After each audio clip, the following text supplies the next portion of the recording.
cave. Riley counted his workers. Then he yelled, "Line up, men." Riley was the foreman of a road construction crew. He had to make sure everyone reported for work. This morning he counted an extra worker, a teenage boy.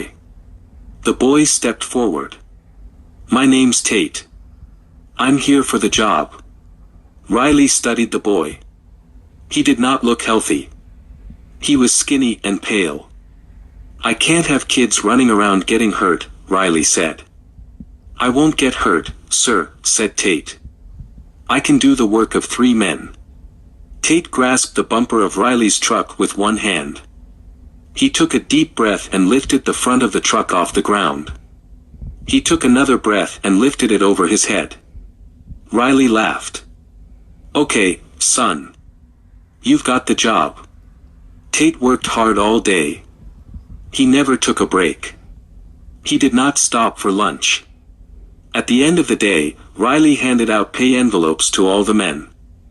Tate put the envelope in his pocket and walked towards town. The next morning, Tate reported early for work. He worked very hard all day, collected his pay envelope, then set off for home. On Saturday, Riley went into town for a haircut and a shave. "So how's the work coming along?" the barber asked. Fine, said Riley. "We've gotten more road dug the last few days than we have all summer." The barber raised his eyebrows. "Is that so? What's causing your men to work so much faster all of a sudden?" "It's not the men," said Riley. "It's a boy. I've got a new worker on the crew. He can't be more than 15 or 16. Maybe you know him. His name's Tate." "Oh, yes." The barber nodded. "Tate. He's an odd one, he is. And you're right, he doesn't look older than 16. But he has to be at least 20. Lived here all his life." "You think that boy is 20? Riley asked. "Why, yes," said the barber. "But the funny thing is, he doesn't seem to get any older. Once he got to be a teenager, he just stopped aging. He's even worn the same clothes for the last 5 or 6 years, and he never needs a haircut." Riley frowned. "That's very strange. Think I should have a talk with him?" "No, leave him be," said the barber. "He's a good boy. He works hard. He has to. His mama's sickly, and she needs him." Riley left the barber shop. Outside he saw 2 women, Mrs. Malloy and Mrs. Winslow, chatting in front of the dress shop. "Good day, ladies," he said. But the women were too involved in their conversation to notice him. "The poor boy will miss his mama," Mrs. Winslow was saying. "Poor Tate," said Mrs. Malloy. "Tate?" Riley wheeled around. "Pardon me.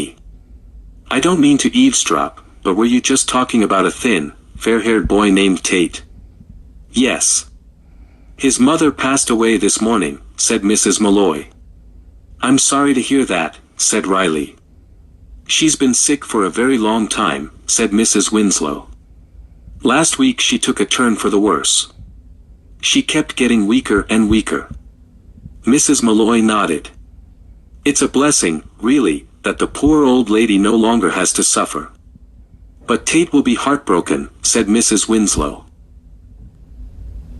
"He adored his mother," said Mrs. Malloy. "He spent all his time caring for her. It's as if he had no other purpose in life. I don't know what will become of the poor boy now." Suddenly, Mrs. Malloy's son came running up. "Mama, Mama," the boy shrieked. "You'll never guess what we saw." "Slow down, Jimmy," said Mrs. Malloy. "Tell me what happened." Jimmy took a deep breath. "We were playing near the creek. Tate walked by. He looked funny, he was even paler than usual.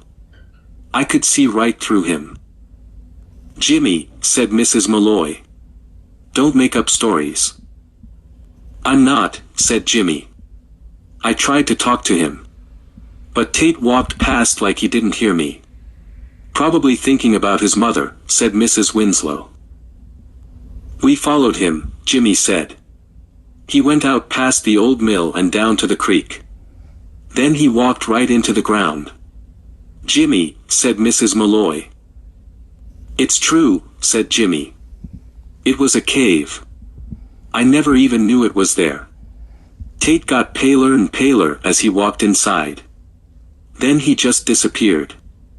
I've got to catch up with the other kids. They went to tell the sheriff. Jimmy raced down the street. Riley laughed. He has an active imagination. Tate is certainly pale, but I don't think he could actually disappear. On Monday morning, Tate did not come to work. It was not like Tate to not show up for work. Then Riley remembered Jimmy's story. Riley put the crew to work, then set out down the road past the old mill. He saw that the sheriff had gotten to the cave before him. I came to see if Tate was okay, Riley told the sheriff. You're too late. The sheriff pointed inside the cave. There, right in the middle of the cave, was a skeleton. Tate's clothes and work boots were rotting in a heap around the brittle bones. That can't be Tate, said Riley. He was working for me last week. The sheriff nodded. I've seen him around town, too. I'd say this skeleton has been here about 5 years. Funny thing is, 5 years ago is just about the time Tate stopped getting older. He started looking paler and skinnier. I found this in his pocket. The sheriff unfolded a piece of paper. It's his mother's grocery bill. Paid in full. Tate always took good care of her. And he kept taking care of her even after he was dead, said Riley. He pointed to the date on the paper. Tate had paid the bill on Saturday, the very day his mother died. I guess he can stop taking care of his mother now, said Riley.